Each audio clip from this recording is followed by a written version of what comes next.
Animal രചന സൂര്യകാന്തി. അവതരണം ഷാഹുൽ മലയിൽ. Editing Faisal C M Nooncheri. അവൻ മുന്നിലുള്ള സ്റ്റെയർ ഇറങ്ങി താഴേക്ക് പോകാൻ നിൽക്കുമ്പോഴാണ് പിന്നെയും കാവേരി നിന്നിരുന്ന റൂമിന്റെ ഉള്ളിൽ നിന്നും കാർത്തു കരയുന്ന ശബ്ദം കേൾക്കുന്നത്. അയാൾ മുന്നിലേക്ക് വെച്ച കാല് തിരികെ വെച്ചുകൊണ്ട് സംശയപൂർവ്വം കാവേരിയെ നോക്കി. കാവേരി ആ നോട്ടത്തിലൊന്ന് പതറിപ്പോയി. അവൻ വേഗത്തിൽ കാവേരിയുടെ അടുത്തേക്ക് വന്നു. കുട്ടി എന്തോടെ തനിച്ചിരിക്കുന്നു? അവൻ കാവേരി നോയി ചോദിച്ചു. അത് ഒന്നുമില്ല, കാവേരി വിക്കി. അവന് നെറ്റ് സംശയത്താൽ ചുളിഞ്ഞു പോയിരുന്നു. അപ്പോഴേക്ക് ആ മുറിയിൽ നിന്നൊരു പെൺകുട്ടിയുടെ അടക്കി കരച്ചിൽ പിന്നെ അവന്റെ ചെവിയിലേക്ക് വന്ന് പതിച്ചു. ഇതിനുള്ളിൽ ആരാ? അവൻ പിന്നെയും കാവേരിയോട് ചോദിച്ചു. അപ്പോഴേക്കും അവനെ യാത്രയാക്കിയവനും എതിർവശത്തെ റൂമിൽ നിന്നും പുറത്തേക്ക് ഇറങ്ങി വന്നിരുന്നു. എന്താടാ, എന്താ പ്രശ്നം? നീ ഇതുവരെ പോയില്ലേ? ഏതാ ഈ പെൺകുട്ടി? ഹരി, എന്തോ ഒരു പ്രശ്നമുണ്ടാ. ഈ മുറിക്കുള്ളിൽ നിന്നൊരു പെൺകുട്ടി കരയുന്നുണ്ട്, അവൻ കൂട്ടുകാരനോടായി പറഞ്ഞു.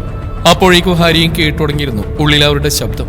തൊട്ടടുത്ത നിമിഷം കാവേരി രൂക്ഷമായി നോയിക്കൊണ്ട് മറുത്തൊന്നും ചിന്തിക്കാതെ ഇരുവരും ആ വാതിൽ തട്ടിത്തുടങ്ങിയിരുന്നു. അപ്പോഴേക്കും കാവേരി ഭയം കൊണ്ട് തണുത്തുറഞ്ഞു പോയിരുന്നു. കാർത്തു കരഞ്ഞു വിങ്ങിയ കണ്ണുകളോടെ മുന്നോട്ട് നോക്കി. അവൾ ആദ്യം കണ്ടത് ആ മുഖമാണ്. അന്ന് ആ ബസ് സ്റ്റോപ്പിൽ കണ്ടുമറന്ന ആ മുഖം. ശരണിന്റെയും ഡാനിയുടെയും ശ്രദ്ധ മാറവേ കാർത്തു ഓടിപ്പിടഞ്ഞുകൊണ്ട് അവന്റെ അടുത്തേക്ക് എത്തി. എന്താ കുട്ടി, എന്തു പറ്റി?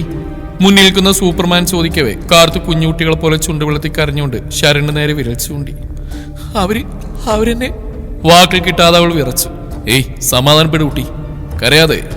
സൂപ്പർമാൻ കാർത്തുവിന്റെ തോളിൽ മേലെ തട്ടിക്കൊണ്ട് സമാധാനിപ്പിച്ചു. സൂപ്പർമാൻ അവരെ ഇടിച്ചിടാമോ? കാർത്തു വലിയ വായിൽ കരഞ്ഞുകൊണ്ട് അവനോട് ചോദിക്കവേ അവൻ അടിമുടി അവളെ നോക്കി. അവളുടെ ആ നിൽപ്പും ഭാവവും കൂടാതെ സൂപ്പർമാൻ എന്ന വിളിയും അവൾക്ക് 10 പൈസക്ക് ബുദ്ധി കുറവുണ്ടോ എന്നൊരു തോന്നൽ. അവന്റെ ഉള്ളിൽ അങ്ങനെ ഒരു ചിന്ത വന്നാൽ കുറ്റം പറയാൻ മാത്രമൊന്നുമില്ല. അമ്മാരെ പിടിച്ചിടിക്കുന്നില്ലേ സൂപ്പർമാനെ? കാർത്തു കണ്ണുമേഴ്സ് നിൽക്കുന്ന സൂപ്പർമാനെ നോക്കിക്കൊണ്ട് പിന്നെയും ചോദിച്ചു. അത്രയൊക്കെ വേണോ കുട്ടി? സൂപ്പർമാൻ ആശങ്കയോടെ ചോദിച്ചു. ഇമാരെന്നെ മയക്കി കിടത്തി എന്നെ ചീത്തയാക്കാൻ നോക്കിയായിരുന്നു.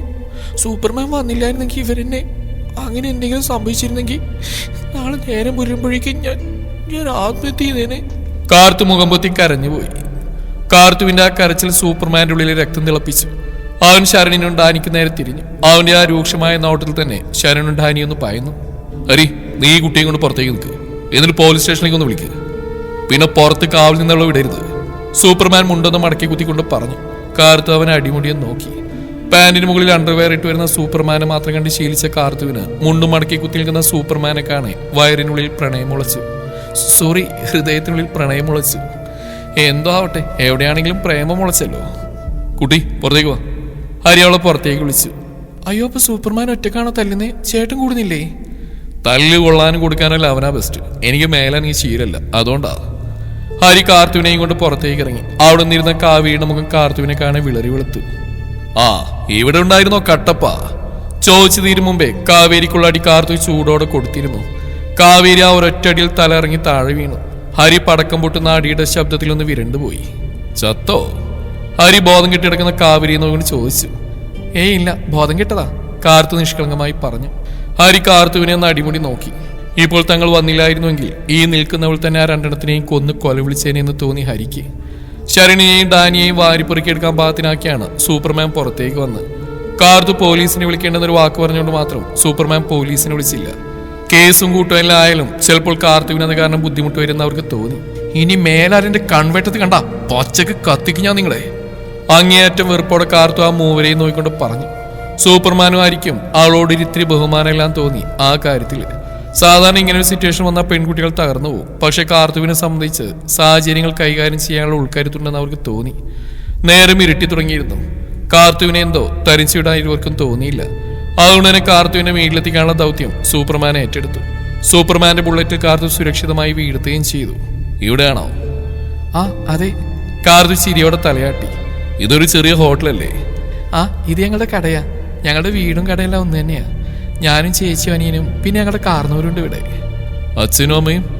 സ്വർഗത്തിലൊക്കെ ഇപ്പൊ സീറ്റ് കുറവാണത്രേ, അതുകൊണ്ട് അവർ രണ്ടാളും നേരത്തെ തന്നെ അങ്ങ് പോയി സീറ്റ് പിടിക്കാനേ. കാർത്തു ചിരിയോടെ പറഞ്ഞു. സൂപ്പർമാന്റെ മുഖത്തെ ചിരിമായിന്ന് കാർത്തു ശ്രദ്ധിച്ചു. ചേട്ടൻ വാ, കേറുന്നില്ലേ? എല്ലാവരെയും പരിചയപ്പെടാം. കാർത്തു വിഷയം മാറ്റി. ഇല്ല, ഇനി ഈ വഴി പോകുമ്പോ വരാം, അന്നേരം ഒരു ചായം കുടിച്ചു പോവാം. ശരിക്കും വരുമോ? കാർത്തു പിന്നെയും ചോദിച്ചു. ആന്നേ. സൂപ്പർമാൻ കണ്ണു ചിമ്മി ചിരിച്ചു. കുട്ടി ഇനി കൂട്ടുകാരെ കൂടെ കൂട്ടുമ്പോൾ ശ്രദ്ധിക്കണം കേട്ടോ, കാലത്ര നല്ലതല്ല മനുഷ്യന്മാർക്കും. സൂപ്പർമാൻ ഞൊടിയിടയിൽ പുരോഹിതന്റെ വസ്ത്രമണിഞ്ഞ് ഉപദേശം ആരംഭിച്ചു. സാധാരണ ആരും ഉപദേശിച്ചാലും തൂങ്ങിയിറങ്ങുന്ന കാർത്തു ഈ പ്രാവശ്യം കണ്ണും കാതും കൂർപ്പിച്ചു വെച്ച് അവൻ പറയുന്നെല്ലാം ശ്രദ്ധിച്ചു. ആഹാ, എത്ര മനോഹരമായ വാക്കുകൾ! കാർത്തുള്ളിൽ ഓർക്കുകയും ചെയ്തു. എന്നാ ഞാൻ പോവാണ് കുട്ടി. സൂപ്പർമാൻ യാത്ര പറഞ്ഞുകൊണ്ട് വണ്ടി സ്റ്റാർട്ട് ചെയ്തു. സൂപ്പർമാൻ ചേട്ടാ, പേരെന്തായിരുന്നു? കാർത്തു ഓർമ്മ വന്നാൽ പെട്ടെന്ന് ചോദിച്ചു. ജിതിൻ. അടുപ്പുള്ളവരെന്നെ ജിത്തു എന്ന് വിളിക്കും. അവൻ കണ്ണു ചിമ്മി ചിരിച്ചു. കാർത്തു അവൻ പോകുന്ന നോക്കി അങ്ങനെ നിന്നു. ജിത്തുവേട്ടൻ, എന്റെ മാത്രം ജിത്തുവേട്ടൻ. കാർത്തു ആ മുഖം ഹൃദയത്തിൽ നിറച്ചുകൊണ്ട് ഉള്ളിൽ പറഞ്ഞു. പാറുവിനോടും പക്രുവിനോടും കാർത്തു ഉണ്ടായ കാര്യങ്ങളെല്ലാം മണിമണി പോലെ പറഞ്ഞപ്പോൾ അവർക്ക് സങ്കടം. സൂപ്പർമാനൊന്നും പരിചയപ്പെടാൻ പറ്റിയില്ലല്ലോ എന്ന്. ഇനി അങ്ങേരെ എവിടെ വെച്ചെങ്കിലും കാണുകയാണെങ്കിൽ കൂട്ടിക്കൊണ്ടുവരണമെന്ന് പാറു പ്രത്യേകം പറഞ്ഞു. നല്ലൊരു സദ്യ ഉണ്ടാക്കി കൊടുത്ത് കഴിപ്പിക്കാനാണത്രേ. പക്ഷെ പാറുവിന് അറിയില്ലല്ലോ, അങ്ങനെ ഒരു കൂടിക്കാഴ്ച ഉണ്ടായാൽ അത് പാറുവിന്റെ അവസാനത്തെ കൂടിക്കാഴ്ചയായി പോകുമെന്ന്. കഴിക്കാൻ പോകുന്ന പാറുവിന്റെ 16 അടിയന്തരത്തിന്റെ സദ്യയാവുമെന്ന്. അന്ന് മുഴുവൻ കാർത്തുവിന്റെ ഉള്ളിൽ ജിതിനായിരുന്നു. ആ നോട്ടം, പറന്നും ചാടിയും ചെരിഞ്ഞുള്ള അടി. കാർത്തുവിനങ്ങ് ഓർക്കും തോറും രോമാഞ്ചിഫിക്കേഷൻ വന്നുപോയി. അന്ന് അവളുടെ സ്വപ്നത്തിൽ അപ്പാടെ ജിതിനായിരുന്നു. ആ സ്വപ്നങ്ങളിലെല്ലാം അവന് യേശുവിന്റെ മുഖമായിരുന്നു. താടിയും മുടിയും നീട്ടി വളർത്തിയ യേശു. കാർത്തുവിന്റെ തൊട്ടപ്പുറം കിടക്കുന്നവളും ജിതിനെ തന്നെയായിരുന്നു അന്നേരം സ്വപ്നം കണ്ടിരുന്നത്. പക്ഷെ പാറുവിന്റെ സ്വപ്നങ്ങളിൽ അവന് സാത്താന്റെ മുഖമായിരുന്നു. അന്ന് കാർത്തുവിന്റെ പിറന്നാളായിരുന്നു. 1-2 അത്യാവശ്യ കാര്യങ്ങൾ കൂടെ ഉള്ളതുകൊണ്ട് അന്ന് നിരഞ്ജനോട് ലീവ് പറഞ്ഞായിരുന്നു പാറു. പക്ഷെ പിറന്നാൾ പായസം വെച്ചപ്പോൾ പാറുവിന് നിരഞ്ജന വീട്ടിലെത്തിക്കണമെന്ന് തോന്നി. ആ വീട്ടിൽ പായസം വെക്കുമ്പോഴെല്ലാം ധനിയും നിരഞ്ജന മത്സരിച്ച് കുടിക്കുന്ന പാറു ശ്രദ്ധിച്ചിരുന്നു. അതുകൊണ്ടാണ് പാറു ഒരു പാത്രത്തിൽ ഇത്തിരി പായസവും നിറച്ച് അന്ന് അങ്ങോട്ട് പോയത്. പക്ഷേ നിരഞ്ജന്റെ വീണ്ടും മുമ്പിലെത്തുമ്പോഴേക്കും പാറു ആ ഗേറ്റിനരികിൽ നിന്നിരുന്ന ജയനെ കണ്ടിരുന്നു. മുമ്പൊരിക്കൽ ഇതേപോലെ അവസരത്തിൽ കണ്ടുകൊണ്ട് അത് ജയനാണെന്ന് തിരിച്ചറിയാൻ അത്ര സമയമെടുത്തില്ല പാറുവിന്. ധന്യ എന്തോ പറഞ്ഞ് അവരോട് തർക്കിച്ചുകൊണ്ട് ഉള്ളിലേക്ക് കയറി പോകുന്നുണ്ട്. പാറു നീന്തി വലിഞ്ഞു നോക്കി. ആ മുറ്റത്ത് നിരഞ്ജന്റെ ജീപ്പില്ല. അപ്പോൾ നിരഞ്ജൻ ഇല്ലാത്തപ്പോൾ മണത്തറിഞ്ഞ് വരുന്നതാണ്. പാറുവിനങ്ങ് ദേഷ്യം വന്നു. വരാതിരിക്കോ പിന്നെ? ഇങ്ങനെയുണ്ടോ ഒരുത്തൻ? ഒരു പെൺകുട്ടി ഒരു തരത്തിലും ജീവിക്കാൻ സമ്മതിക്കില്ലെന്ന് വെച്ചാൽ എന്താ ചെയ്യാ? ഡോ, താനവിടെ നിന്നേ. തിരിഞ്ഞടക്കാൻ ഒരുങ്ങിയ ജയനെ അവൾ വിളിച്ചു. ജയൻ തിരിഞ്ഞ് പാറുവിനെ നോക്കി. എന്താ? അവൻ സംശയപാത്തിൽ അവളെ നോക്കി. താൻ ധന്യയുടെ ഭർത്താവല്ലേ? പാറു എടുത്ത് ചോദിച്ചു. ആ ചോദ്യത്തിൽ അവരൊന്നും പതറി. അയാളൊന്നും മിണ്ടിയില്ല. തനിക്ക് നടന്നാവില്ലേ? തനിക്ക് ആ പെണ്ണിനെ ഉപദ്രവിച്ചു മതിയായില്ലേ? താനൊരു മനുഷ്യനാണല്ലോ. നിരഞ്ജൻ സാർ ഇല്ലാത്ത നേരം നോക്കി ഇങ്ങനെ പാത്തും പതുങ്ങി വരാൻ തനിക്ക് നാണല്ലേ? ചോദ്യങ്ങൾക്ക് മീതെ ചോദ്യങ്ങൾ കൊണ്ടങ്ങ് മൂടി ജയനെ പാറു. ഇതൊക്കെ ചോദിക്കാൻ താനാരാ? ജയൻ അവളെ നോക്കി കണ്ണുരുട്ടി. ഒരു കാര്യം ഞാൻ പറഞ്ഞേക്കാം, ഇനി തന്നെ ഇവിടെ കണ്ട തന്റെ ഈ ബുൾസൈ പോലുള്ള കണ്ണ് ഞാൻ കുത്തി അങ്ങ് പൊട്ടിക്കും. പാറു ജയൻ ചോദിച്ച ചോദ്യത്തിന് ഉത്തരം പറയാതെ പിന്നെയും ഞൊടിഞ്ഞുകൊണ്ടിരുന്നു. ഇത്രയധികം പ്രസംഗിച്ചു കൂട്ടാൻ നീ ഏതാടി? ജയൻ കൈ രണ്ടും നെഞ്ചിൽ പിണച്ചിട്ടിന്നോട് ചോദിച്ചു. ഈ പ്രാവശ്യം ഒട്ടും മര്യാദയില്ല ജയന്റെ സ്വരത്തില്. ഞാൻ പാറുന്ന് ആലോചിച്ചു. ജോലിക്കാരിയാണെന്ന് പറഞ്ഞാൽ ഇതുവരെ ഉണ്ടാക്കിയ ബിൽഡപ്പെല്ലാം കാറ്റിൽ പറത്തി കളയുന്ന പോലെയാവും. ഇവിടുത്തെ SI സാർ കെട്ടാൻ പോകുന്ന എന്നെയാ. പാറു വായിൽ വന്നങ്ങ് തട്ടിവിട്ടു. ബിൽഡപ്പ് ഒട്ടും കുറക്കണ്ട, കനത്തിൽ തന്നെ ഇരുന്നോട്ടെ. പാറു മനസ്സിലാക്കി കരുതി ഒന്ന് കണ്ണു ചിമ്മി തുറന്ന നിമിഷം ജയനെ കാണാനില്ല. ഇങ്ങിരുത് എവിടെ പോയി? ആവിയായി പോയോ? പാറു ചുറ്റിലും നോക്കി. രക്ഷിക്കണ എടുത്തിയമ്മേ. താഴെ നിന്നൊരു അശരീരി. നോക്കുമ്പോൾ ആ ഗോപുരം പോലെ മാനമുട്ടിന്നവൻ തന്റെ കാലിൽ കമിഴ്ന്നടിച്ച് കിടക്കുന്നു. പാറുവിനാകെ അങ്കലാപ്പായി. ബിൽഡപ്പ് ഇച്ചിരി കൂടിപ്പോയോ ഈശ്വര എന്ന് അവളങ്ങ് ചിന്തിക്കുകയും ചെയ്തു. ഡോ, എണീറ്റ് വീട്ടിൽ പോടും, പാറു സ്വല്പം പതർച്ചയോടെ പറഞ്ഞു. സാധാരണ അങ്ങനെ പെട്ടെന്നൊന്നും കുലുങ്ങാത്തവളാണ് പാറു. പക്ഷെ ഇപ്പൊ അതാണ് സ്ഥിതി. വായിൽ നിന്നും ചെറിയൊരു അബദ്ധം വീണു പോയല്ലോ എന്നൊരു പേടി അവൾക്കും ഉണ്ട്. ഇല്ല, ഞാൻ എഴുന്നേക്കില്ല. ഏടത്തിയമ്മനെ രക്ഷിക്കാന്ന് പറയുന്നവരെ ഞാൻ എഴുന്നേക്കില്ല. ജയൻ കരയാൻ തുടങ്ങിയിരുന്നു. ഈശ്വര, ഈ കുണുവാവെ ഞാൻ എന്ത് പറഞ്ഞ് എഴുന്നേൽപ്പിക്കും? ഇതിനൊന്ന് കാലിൽ നിന്ന് പൊക്കിയെടുക്കാൻ വല്ല JCB വിളിക്കേണ്ടി വരുമോ? ഇതിപ്പോ മുകളിലൂടെ പോകുന്ന പണി ഏണി വെച്ച് പിടിച്ച പോലെയായി. അവൾ ഓർത്തും പോയി. മോനെ ജയ, ഏടത്തി എല്ലാത്തിനും പരിഹാരം ഉണ്ടാക്കാം. മോനൊന്ന് എഴുന്നേൽക്കാതെ. ഇല്ലേലും ഇവിടെ നിന്ന് ഏടത്തേക്ക് വേര് മുളക്കും. ഭദ്രകാളിയായി വന്ന പാറു ഞൊടിയുടെ വേഷം മാറി മദർ തെരേസയായി. സമാധാനത്തിന്റെ വെള്ളരി പ്രാവുകൾ അവൾക്ക് ചുറ്റും വട്ടമിട്ട് പറക്കുന്ന പോലെ തോന്നി ജയൻ എഴുന്നേറ്റു. ആ നിറഞ്ഞ കണ്ണുകളോടെ പാറുവിനെ നോക്കി. നിങ്ങൾ ഇതിനെ എപ്പോഴും ഇങ്ങനെ തന്നെ ദ്രോഹിക്കുന്നേ? അതൊരു പാവ. ഇനിയെങ്കിലും അതിനെ വെറുതെ വിട്ടൂടെ? ആരെ ദ്രോഹിക്കുന്ന ഏടത്തിയമ്മ പറയുന്നത്? എന്റെ ഭാര്യ ഉണ്ടല്ലോ, ആ മൂദേവി, അവൾ ഒറ്റൊരുത്തിയാ എന്റെ ജീവിതം കുട്ടിച്ചോറാക്കിയത്. ബുദ്ധി ഉറക്കാത്ത പ്രായത്തിൽ ആ പിശാചിനെ ഞാൻ സ്നേഹിച്ചു പോയി. ആ ഒരു തെറ്റേ ഞാൻ ചെയ്തിട്ടുള്ളൂ. അതിനിപ്പോഴും ഞാൻ അനുഭവിച്ചുകൊണ്ടിരിക്കുക. ജയൻ അത് പറഞ്ഞിർത്തവേ പാറുവിന്റെ കണ്ണുകൾ വികസിച്ചു വന്നു. പിന്നീട് അങ്ങോട്ട് ജയൻ പറഞ്ഞ കാര്യങ്ങൾ കേൾക്കെ പാറു ഞെട്ടിത്തരിച്ച് നിന്നുപോയി.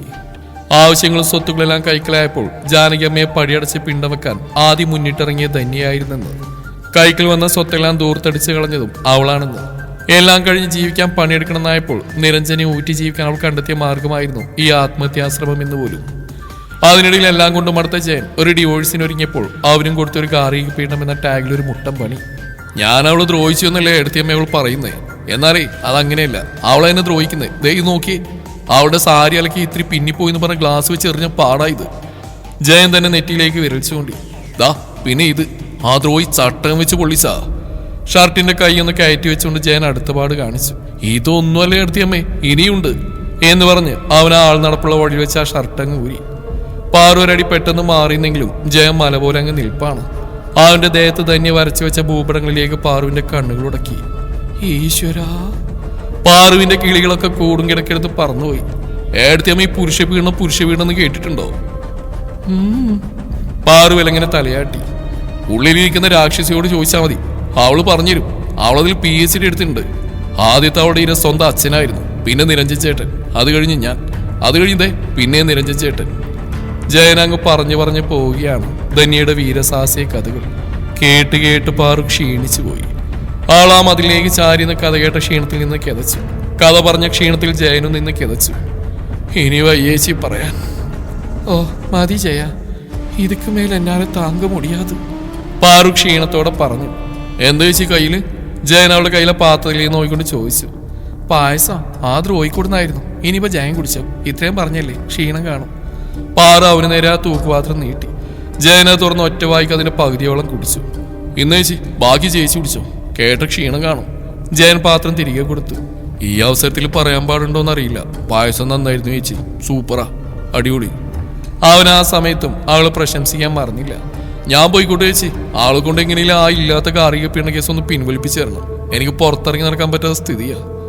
ജയൻ അവസാനത്തെ അപേക്ഷ എടുത്തി അമ്മയ്ക്ക് സമർപ്പിച്ചുകൊണ്ടങ്ങ് പോയി. എവിടെ അവള്? തന്നെയാ. പാറു പല്ലിരിച്ചുകൊണ്ട് ആ വീട്ടിലേക്ക് പാഞ്ഞു കയറി. അവിടെ പാപ്പും കൂടി ഞാൻ പറിക്കും, പാറു മനസ്സിൽ ഉറപ്പിച്ചു കഴിഞ്ഞു. വിളറി വെളുത്താണ് ധന്യ ഇപ്പോൾ പാറുവിന്റെ മുന്നിൽ നിൽക്കുന്നത്. പാറു ആണെങ്കിൽ ഇപ്പോൾ ധന്യയെ ജ്യൂസ് അടിച്ചു കൊടുത്താൽ ഒറ്റ വലിക്കാൻ കുടിക്കുമെന്ന പോലെയും. പാറു അയാൾ വെറുതെ നോണ. ബാക്കി പറയുന്നതിന് മുമ്പേ പാറു ആ പായസപാത്രയുടെ തലവഴി കമിത്തിയിരുന്നു. ഡീ, അതുവരെ അടക്കി വെച്ച ധന്യയുടെ മുഖം മൂടി നിമിഷ നേരം കൊണ്ട് അടർന്നു വീണിരുന്നു. ഞൊടിയിടയിൽ അവൾ പാറുവിന്റെ കഴുത്തിന് കുത്തിപ്പിടിച്ചുകൊണ്ട് ആ ചുമനോട് ചേർത്തിരുന്നു. നീ ആരാടി? വന്നപ്പോ തൊട്ട് നീ എന്നെ ഭരിക്കാൻ തുടങ്ങിയതാണല്ലോ. അതിനൊക്കെ നിനക്ക് ആരാടി അധികാരം തന്നത്? ദിവസക്കൂലിക്ക് നിരഞ്ജൻ നിർത്തിയ വെറും ജോലിക്കാരിയല്ലേ നീ? കൂടുതലും നെഗളിക്കണ്ട മോളെ. എന്റെ വഴി മുടക്കിയവരെല്ലാം വെട്ടി വീഴ്ത്തി എനിക്ക് ശീലം. ധന്യ മുരണ്ട് അകത്തെ ജാനകിയമ്മ ഉറങ്ങിയാണ്. അതാണ് അവൾ ഇത്ര ശബ്ദം താഴ്ത്തി സംസാരിക്കുന്നത്. തൊട്ടടുത്ത നിമിഷം പാറു സർവ്വശക്തിയും എടുത്ത് അവളെ അങ്ങ് തള്ളി മാറ്റി കൂടെ കൈവീശി ഒന്ന് കൊടുക്കുകയും ചെയ്തു. ഇതിലും വലിയ സൈക്കോയെ കണ്ട് ശീലമുള്ളതുകൊണ്ട് ധന്യൊക്കെ പാറുവിന് ജൂനിയർ സൈക്കോയെ തോന്നിയുള്ളൂ. നീ ഇനി എന്തോരം മുക്കാനിരിക്കുന്നു ജീതിനൊപ്പം എത്താൻ എന്നവൾ മനസ്സിൽ കരുതുകയും ചെയ്തു. എന്താ ഇവിടെ ഒരു ബഹളം? നിരഞ്ജനാണ്. ഈ വഴക്കിനിടയിൽ പുറത്ത് ജീപ്പ് എന്ന ശബ്ദം രണ്ടാളും ശ്രദ്ധിച്ചിട്ടില്ലായിരുന്നു. നിരഞ്ജന നോട്ട് ആദ്യം പോയ ധന്യയുടെ അടുത്തേക്കായിരുന്നു. ദേ നിൽക്കുന്നു പായസത്തിൽ കുളിച്ച്. തൊട്ടടുത്ത നിമിഷം നിരഞ്ജൻ പാറുവിനെ കണ്ണൂർപ്പിച്ചെന്ന് നോക്കി. അവൾക്കാണല്ലോ ഇമാതിരി തലവഴി കമിഴ്ത്തുന്ന ശീലം. എന്താ ഇത്? നിരഞ്ജൻ പാറുവിനോട് ചോദിച്ചു. പിറന്നാളായിരുന്നു അനിയത്തിയുടെ, പാറു കൂസില്ലാതെ പറഞ്ഞു. ഈ നാട്ടിലൊക്കെ പിറന്നാളിന് പായസം തലവഴി കമിഴ്ത്താറാണോ പതിവ്? നിരഞ്ജൻ നോക്കി പേടിപ്പിക്കുന്ന. പിന്നെ പാറൊന്നും മിണ്ടിയില്ല. ഏട്ടാ, ഈ പാറുവിനോട് വെറുതെ വഴക്കിന് വന്നാ? ധന്യൻ നിരഞ്ജൻ നോക്കി കരഞ്ഞു തുടങ്ങി ലവള് കളി തുടങ്ങി. പാറു മനസ്സിൽ കരുതി. നിരഞ്ജൻ ഇപ്പോൾ തനിക്ക് നേരെ തിരിയും. കുഞ്ഞിപ്പെങ്ങളോട് ചെയ്ത ക്രൂരതക്ക് തന്നെ ഇപ്പോൾ ക്രൂശിക്കും. ചിലപ്പോൾ ജോലിയിൽ നിന്ന് പിരിച്ചുവിട്ടെന്നും വരാം. അതുപോലെ കഴിഞ്ഞ വട്ടത്തെ പോലെ ലോക്കപ്പിൽ കയറ്റിയെന്നും വരാം. പാറു കണക്ക് കൂട്ടി. എന്തായാലും പോകുന്നതിന് മുമ്പേ ഈ നിൽക്കുന്നവളെ തല തല്ലിപ്പൊളിക്കണം. പാറു തീരുമാനിച്ചു കഴിഞ്ഞു. ഇനി അതിൽ മാറ്റമില്ല. എവിടെ എന്റെ രാജിക്കത്ത് എടുത്തേക്ക് തരൂ. അത് കൈപ്പറ്റിയിട്ട് വേണം എനിക്ക് ബാക്കി കലാപരിപാടിയിലേക്ക് കടക്കാൻ. പാറു മനസ്സിൽ ചിന്തിച്ചുകൊണ്ട് നിരഞ്ജനെ നോക്കി. ഒപ്പം തന്നെയും ശരിയാക്കി തരാട്ടോ. ഒരക്ഷരം മിണ്ടാതെ നിരഞ്ജൻ ഇരുവരെയും മാറി മാറി നോക്കിയിട്ട് ആ മുറിയിലേക്ക് കടന്നു. അവന്റെ ആ പോക്കാണ് പാറുവും തന്നെ ഒരുപോലെ വായും പൊളിച്ച് നിന്നുപോയി. തുറന്ന വായ അടക്കാൻ മറന്ന് തന്നെയുടെ വായിലേക്ക് ടേബിളിൽ നിന്ന് വലിയ ആപ്പിളം കുത്തിക്കയറ്റി കൊടുത്തിട്ട് പാറു നിരഞ്ജന്റെ പിന്നാലെ വെച്ച് പിടിച്ചു. ധന്യ അത് വായിൽ നിന്നെടുത്തുകൊണ്ട് ആ മുറ്റത്തേക്ക് വീശി എറിഞ്ഞു. പാറു മുറിയിലേക്ക് അടക്കുമ്പോൾ നിരഞ്ജൻ ഇട്ടിരുന്ന പാന്റ് മാറ്റി ലുങ്കി മുണ്ടെടുക്കുകയാണ്. അയ്യോ അയ്യോ! രണ്ടാൾ ഉറക്കെ അലറിപ്പോയി. എന്തോന്നാടി? അഴിഞ്ഞു വീഴാൻ പോയ മുണ്ട് വേഗത്തിൽ എടുത്തുകൊണ്ട് നിരഞ്ജൻ അവൾ നോക്കി കണ്ണുരുട്ടി. സോറി. പാറു ക്ഷമാപണം നടത്തി. നിന്നെ ഇപ്പൊ എന്തിനാ ഇങ്ങോട്ട് കെട്ടിയെടുത്ത്? നിരഞ്ജൻ ദേഷ്യത്തോടെ ചോദിച്ചു. നിങ്ങളുടെ അനിയത്തെ കുടിച്ച വെള്ളത്തിൽ വിശ്വസിക്കരുത്. ഓ അതാണോ? അതെനിക്കറിയാം. അതെനിക്കറിയാന്ന് വേറെ എന്തെങ്കിലും പറയാനുണ്ടോ? ആ ജയനെതിരെ അവൾ ഇല്ലാത്ത ഗാർഹിക പീഡനത്തിന്റെ പേരിലാണ് കേസ് കൊടുത്തിരിക്കുന്നത്. പാറു അടുത്ത തുണിയെടുക്കാതെ സത്യം വെളിപ്പെടുത്തി. ഇപ്പൊ ഞെട്ടു എസ് ഐ. പാറു നിരഞ്ജൻ ഞെട്ടുന്ന കാണാൻ കണ്ണുമിഴിച്ച് നിന്നു. ഓ, അതും എനിക്കറിയാം. ഇപ്പൊ ഞെട്ടിയത് പാറുവാണ്. ഇനി എന്താ താൻ അടുത്ത് പറയാൻ പോകുന്നത്? ആത്മഹത്യാശ്രമം അവൾ ഉണ്ടാക്കിയെടുത്ത കെണിയാണെന്നാണോ? പാറു പിന്നെയും വായും പൊളിച്ച് നിന്നുപോയി. അപ്പൊ ഇതൊക്കെ കണ്ടുപിടിച്ചു കൊണ്ടുവന്ന ഞാൻ പൊട്ടനാ? പാറു ഉള്ളിൽ അറിയാതെ ചോദിച്ചു പോയി. ഇതൊക്കെ അന്ന് അവളെ കാണാൻ ഹോസ്പിറ്റൽ പോയെന്ന് എനിക്ക് മനസ്സിലായതാ. നിരഞ്ജൻ കൈ കെട്ടി അവൾ നോക്കിക്കൊണ്ട് പറഞ്ഞു. എന്നിട്ട് എന്തിനാ അവളിവിടെ കയറ്റിയേ? പാറു ഉള്ളിൽ വന്ന സംശയം ചോദിച്ചു. ആ, അനിയത്തിയായി പോയില്ലേ? ഒരു ദീർഘനിശ്വാസത്തോടെ നിരഞ്ജൻ പറഞ്ഞു. ഓ, ദാറ്റ്സ് നന്മമരം. പാറു പുച്ഛത്തോടെ നിരഞ്ജൻ അടിമുടിയെ നോക്കി. നന്മമരല്ല, തലപോയ തെങ്ങ്. അതായിരിക്കും ഒന്നുകൂടി അവസ്ഥയിൽ നിരഞ്ജന് ചേരുന്ന പേര്. പാറു ഉറപ്പിച്ചു. ഇനിയിപ്പോ ഇവിടെ നിന്ന് തിരിഞ്ഞിട്ടെന്താ കാര്യം? അങ്ങേർക്കില്ലാത്ത വിഷമം എനിക്കെന്തിനാ? പാറു ചിന്തിച്ചു പോയി. അപ്പൊ ശരി സർ, ഞാനെന്നാ അങ്ങോട്ട്. പാറു പുറത്തേക്ക് കിടക്കാൻ ഒരുങ്ങി. താനെന്നവിടെ നിന്നേ. നിരഞ്ജൻ അവളെ പിടിച്ചു നിർത്തി. നോക്ക്, ഒരു കാര്യം ഞാൻ പറഞ്ഞേക്കാം. അവളെന്റെ പെങ്ങളാണ്. നിരഞ്ജൻ പറഞ്ഞിരുത്തിക്കൊണ്ട് പാറുവിനൊന്നുകൂടെ നോക്കി. ഓ, അതുകൊണ്ട് അവളെ ഉപദ്രവിക്കാൻ പാടില്ല, ഇവിടെ നിൽക്കണമെങ്കിൽ അവളെ തൊഴിൽ നിൽക്കണം എന്നൊക്കെ ആയിരിക്കും. അല്ല, അവളെ എന്റെ മാത്രം പെങ്ങളാണെന്ന് നിന്റെ ആരുമല്ല, ആരും. അതുകൊണ്ട് നിനക്ക് അവളെ ബഹുമാനിക്കേണ്ട ഒരു കാര്യമില്ല. അവള് പറയുന്ന അനുസരിക്കേണ്ട കാര്യമില്ല. മനസ്സിലായോ? പാറു നെറ്റി വിളിച്ച് അവനെ നോക്കി. പിന്നെ എന്തോ പിടികിട്ടിയതുപോലെ അവളുടെ മുഖമൊന്ന് തെളിഞ്ഞു. അതേ തെളിഞ്ഞ മുഖത്തോടെയാണ് അവൾ പുറത്തേക്ക് ഇറങ്ങിയത്. നിരഞ്ജൻ തന്റെ കാൽ കീഴിലാണ് ഇപ്പോൾ പന്തുകൊണ്ടുവന്ന് വെച്ച് തന്നിരിക്കുന്നത്. പുറത്തേക്ക് ഇറങ്ങിയപ്പോൾ ധന്യ അവിടെ തന്നെ നിൽപ്പുണ്ട്. പാറു പരമാവധി സങ്കടം മുഖത്ത് വരുത്തി. എന്താടി, നിന്നെ ജോലിന്ന് പറഞ്ഞു കിട്ടോ അങ്ങേര്? ധന്യ പരിഹാസത്തോടെ പാറുവിനെ നോക്കി. നേരത്തെ നിന്റെ ഏത് കവിള ഞാൻ തല്ലിയേ? പാറു എടുത്ത് ചോദിച്ചു. ദേ, വലത്തേ കവിള്. അതിന് പകരം കാല് പിടിച്ച് മാപ്പ് പറഞ്ഞിട്ട് പോയാൽ മതി നീ. ഇല്ലെങ്കിൽ ഏട്ടനോട് പറഞ്ഞ് നിന്നെ ആ ലോക്കപ്പിൽ കയറ്റും. ധന്യ ആള് നോക്കി വെല്ലുവിളിച്ചു. തൊട്ടടുത്ത നിമിഷം പാറുകളുടെ ഇടത്തേ കവിളൊന്ന് കൊടുത്തു. ഇന്നിനി നീ ചോദിക്കരുത്, ബാക്കി നാളെ ആവട്ടെ കേട്ടോ എന്നും പറഞ്ഞ് പാറു വന്ന വഴിയെ പോയി. ധന്യയുടെ പാറ പടക്കം പൊട്ടിച്ചെന്നൊരു ചിന്തയിൽ അങ്ങനെ നിന്നുപോയി. തുടരും ഈ കഥയുടെ ബാക്കി ഭാഗം നാളെ ഇതേ സമയം.